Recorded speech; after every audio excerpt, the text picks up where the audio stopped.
Good morning, everybody, and welcome.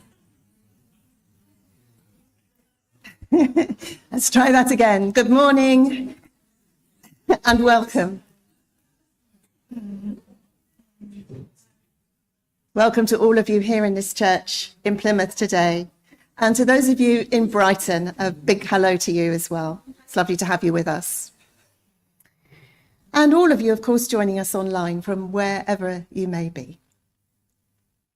We gather here as we do every Sunday to remember once again who we are, who we truly are, to build loving community together, to open our hearts and minds to the divine mystery in our lives, to the source and the ground of all being.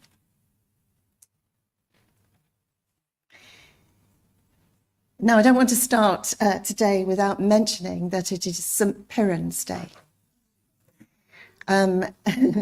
This will mean a lot to anybody here, and I know plenty of you here have Cornish connections. St. Piran's, the patron saint of Cornwall. He was a 5th century Irish bishop, and according to legend, he was thrown into the sea by some jealous kings at the time. But he wasn't just thrown into the sea, he was thrown into the sea with a millstone around his neck. However, Piran managed to buck the laws of nature by miraculously floating on this millstone. I mean, this is a legend, obviously. Well, I'm saying obviously.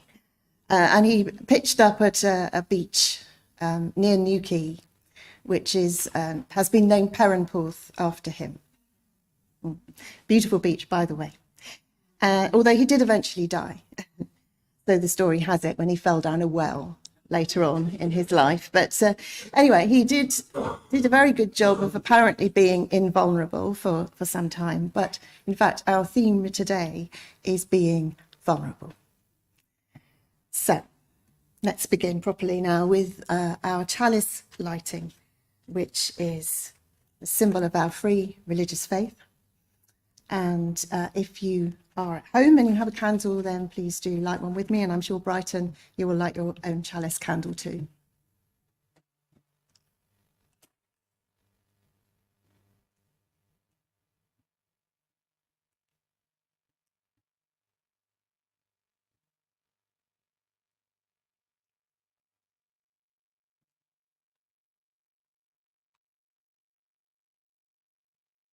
So let us light this flame this morning for our fragility, for our insecurity, for our fearfulness, for our shame, in whatever way those things show up in our lives. But may this light give us courage to breathe into our vulnerable corners and live from our inherent gentleness and compassion.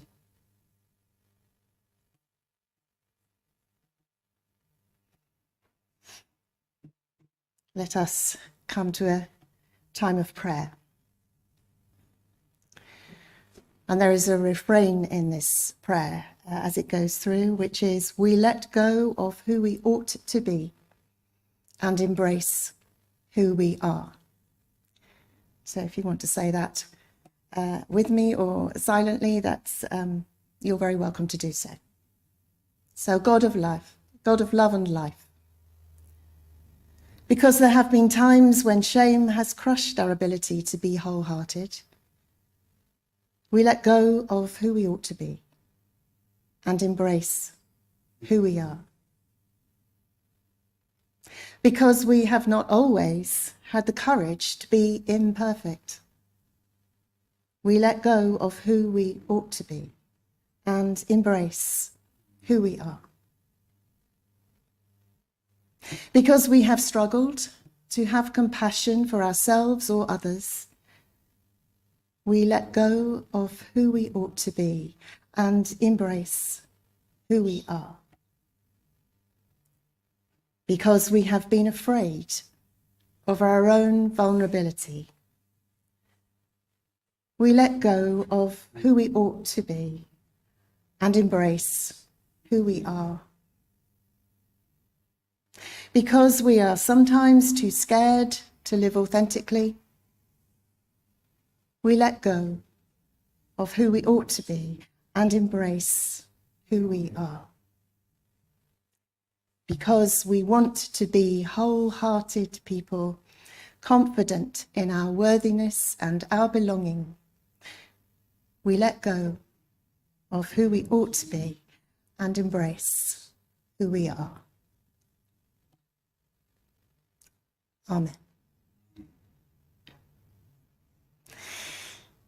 Now, our first hymn is We Light the Flame. It's 194 in the Purple Hymn Books. And I like this hymn, but I just wanted to say a few words about the last verse, which includes the line, obviously based on the Lord's Prayer, forgive our sins, feed us with good bread daily, and with strength resist temptation steadfastly, which I thought maybe might jar with some of you. And so I guess I would have preferred it if it said something like, forgive our forgetfulness and resist the distractions that don't serve us or others. But I guess that wouldn't have scanned very well. So it's probably a good job I don't write hymns. But let's sing hymn number 194 in the Purple Hymn Books, We Light the Flame.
So we have two readings now, the first of which is a story. And the story is called The Water of Life, and it's by Kate Compston, and it comes from Margaret Silf's collection of 100 wisdom stories around the world. 3 people were searching for the water of life, hoping to drink from it and live forever. The first was a warrior. He reckoned that the water of life would be very mighty, a torrent perhaps, or a rapid. So he went in full armour. with all of his weapons, believing that he could force the water to yield to him. The second was an enchantress. She thought the water of life would probably be very magical, perhaps a whirlpool or a geyser, something she would need to manipulate with spells. So she went in her long, star-spangled robes, hoping to outwit the water. The third, there's always three, aren't there? The third was a trader. He reckoned the water of life would be very costly, a fountain of pearl drops or diamonds perhaps. So he loaded his clothes and all his purses with money, hoping to be able to buy the water. But when the travellers reached their destination, they found they'd been quite wrong about the water. The water of life was not a torrent to be intimidated by force. It wasn't a whirlpool to be manipulated or charmed by spells. And it wasn't a fountain of pearl drops or diamonds to be bought for money. It was just a tiny, sparkling spring. Its benefits were absolutely free. But you had to kneel to drink from it. And this caused the three seekers great consternation. The warrior was in full armour, so he couldn't possibly bend. The enchantress had on her long magic robes, and she was rather worried they might get wet and lose their powers. And the trader was so loaded with money that even a slight incline of his head would have led to coins rolling away into the desert or the rocks or wherever they rolled to. So all dressed up, the three of them could not lower themselves to drink from the water of life. There was only one solution, of course. So the warrior laid aside his armour. The enchantress put down her magic robe, and the trader laid aside all the clothes stuffed with money. And then each of them could kneel to drink from the water of life and receive its sweet, cool, startling benefits.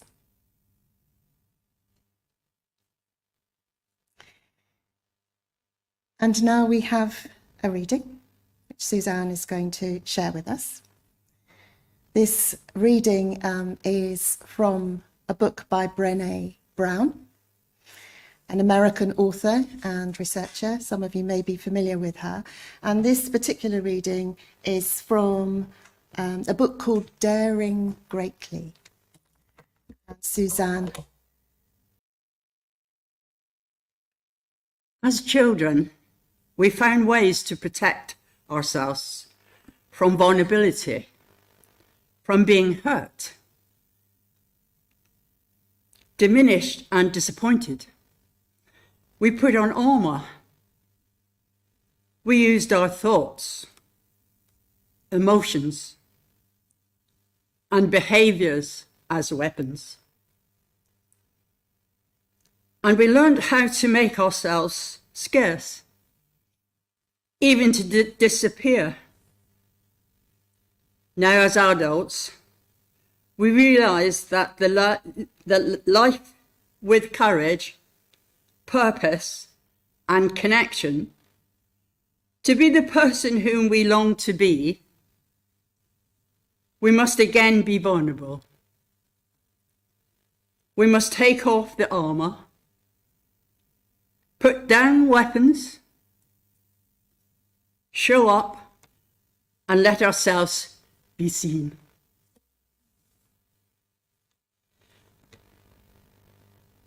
Owning our own story can be hard, but not nearly as difficult as spending our lives running from it. Embracing our vulnerabilities is risky, but not nearly as dangerous as giving up on love and belonging and joy. The experiences that make us the most vulnerable, of course. Only when we are brave enough to explore the darkness will we discover the infinite power of light. Thank you for listening. Thank you, Suzanne. It's time for our second hymn now. This is also in the Purple Book, and it's number 204. And it's When I Am Frightened, Will You Reassure Me? That's number 204 in the Purple Hymn Books.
So it's time now to come to a time of reflection.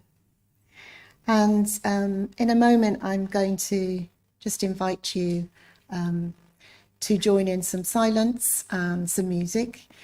But also, if you would like to light a candle, not to say anything today, just to light a candle if you would like to, for your vulnerable self. A little flame to warm something vulnerable in you, but there's no need to speak it. So if you'd like to just make yourselves comfortable, just to lead you in, just imagine that you are sitting with your vulnerable self, your beautiful, broken, frightened, and hopeful self.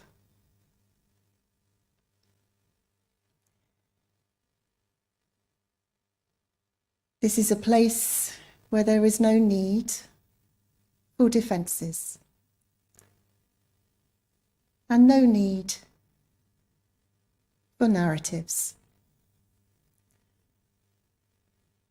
It's a safe place within where you can simply be and breathe.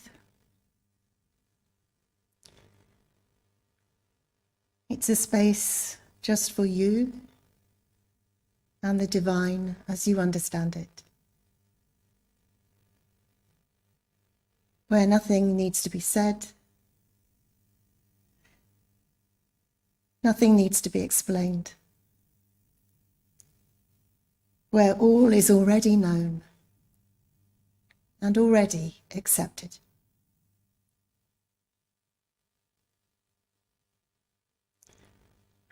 So let us enter the silence. And as I say, light a candle if you would like to.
So this word, vulnerable, what does it mean really?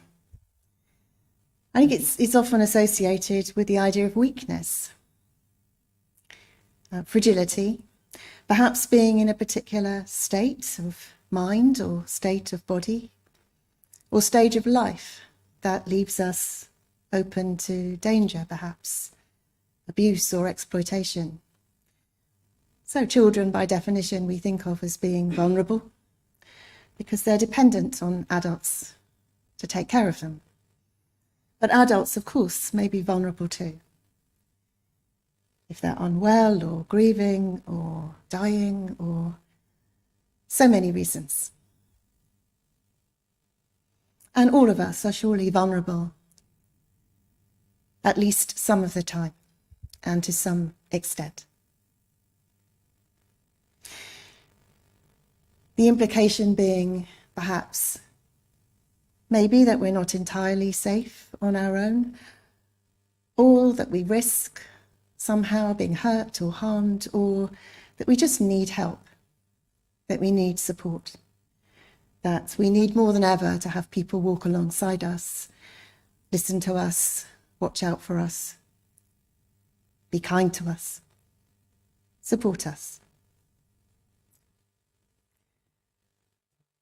But I suppose today I'm particularly thinking about the kind of vulnerability that's really universal. The kind that we all share, however old or young, however well or unwell, however happy or unhappy we may seem. And I think that's the vulnerability that is just at the nature of what it means to be human.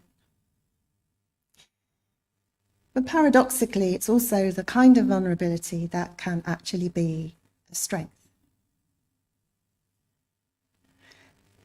So listening to the reading that Suzanne shared with us, I found I was put in mind of the biblical origin story of Adam and Eve. When you think about it, what did they discover first in the Garden of Eden? They discovered that there were rules. They discovered that when you break rules, you get punished. And they discovered that what they felt was shame. They learned very quickly to cover themselves up.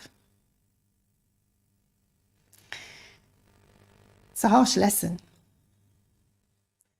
But I think whoever wrote that story, they certainly knew a thing or two about the experience of being human.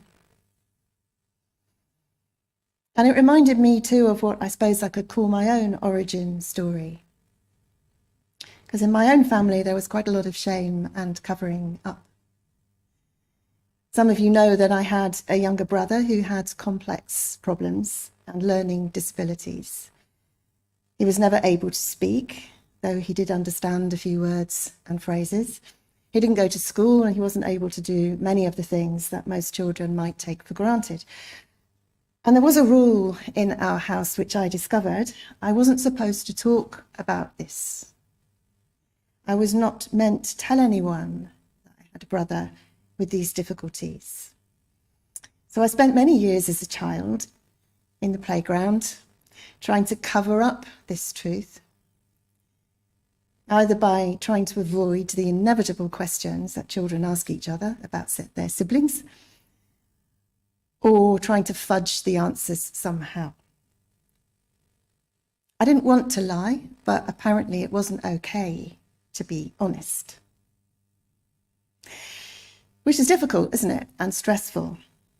And as I now see, really completely misguided, because of course there was nothing at all shameful about having a brother with disabilities, just as there would be nothing shameful about being a person with disabilities.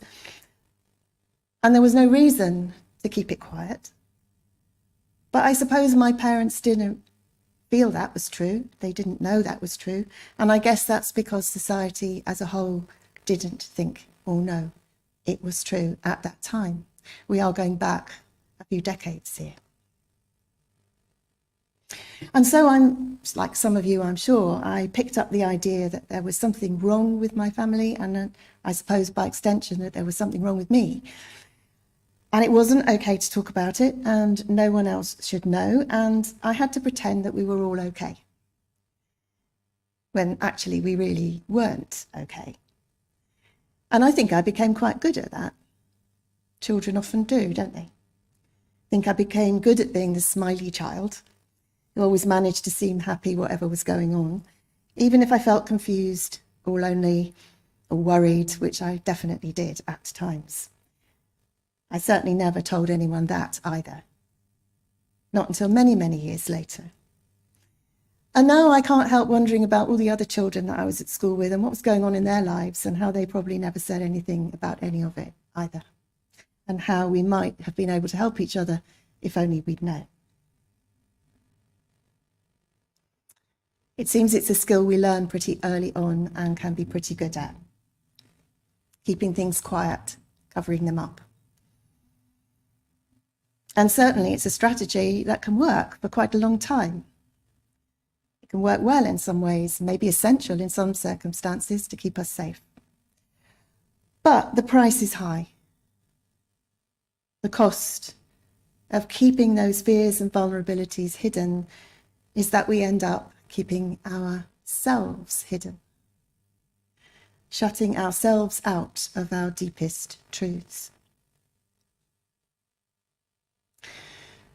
Brené Brown says that what most of us fail to understand, and what took her a decade of research to learn, is that vulnerability is also the cradle of the emotions and experiences that we crave.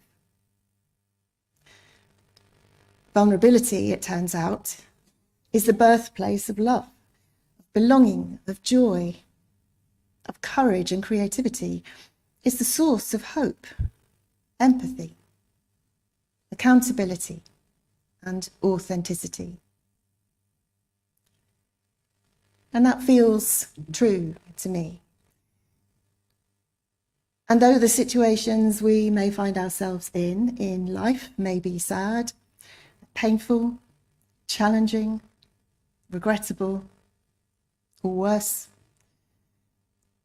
it does turn out that they can also be crucibles in which healing and connection and belonging can flourish. The silver lining is that they have the potential to open up our hearts if we let them.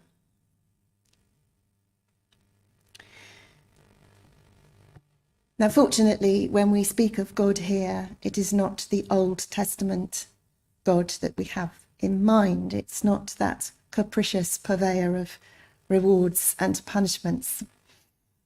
Here we rather envision a God or a higher power or the divine or whatever you prefer to call it. We prefer to envision a compassionate witness, a loving presence, one who accepts and understands, just as we are, and from whom we simply can't really hide. The beloved who sees us, who sees our vulnerabilities, and yearns for us not to hide them, not to be ashamed of them, but rather to value them as those gifts that make us human. The gifts that allow us to offer a hand in help or a kind word, a smile to another. It's our vulnerability, not our heroics or our successes or our bravado, that enable us to connect more fully with others. And it's our vulnerability that enables them to connect more deeply with us too. It allows us to be genuine and generous in our actions.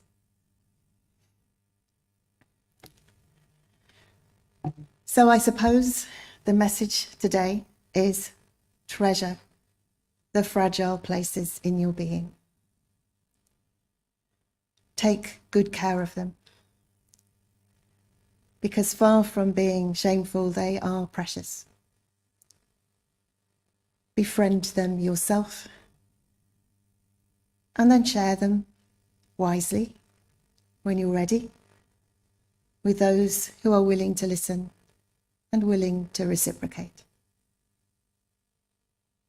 That is where connection takes place. All of our lostness, our confusion, our hurt, all of these give us empathy and insight that maybe otherwise we wouldn't have, and have the potential to make us stronger in the end.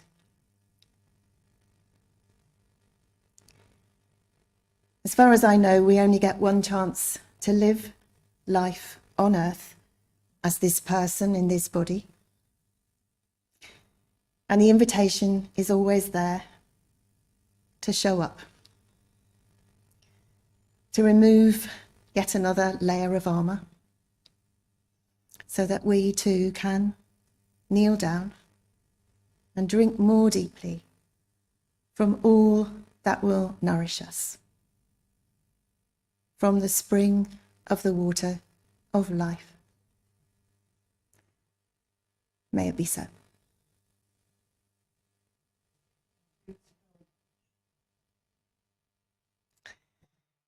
Let us sing. Our last hymn is I like to swap the hymn books around. Let's keep you on your toes. This is in the Green Book.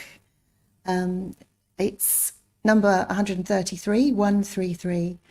And it's How Can I Keep from Singing? And I suppose it's a hymn that surveys the ups and downs. But in the end, how can we keep from singing? So let's sing.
So we're coming towards the end of our service now. There will be some closing words and music, of course. Just to explain to Brighton that after our closing words, we'll extinguish the chalice, and there'll be some closing music with some nice images of the sea. So these words are by the Reverend Jane Johnson Lewis. May we have the courage to open ourselves to the pleasures and the wounds of life. May we have the strength to be open and honest with ourselves and with others, even when it's difficult. May we have the wisdom to understand that when we travel through the mists of uncertainty, openness and vulnerability make it more possible to find our way through. To be open and vulnerable is to be alive.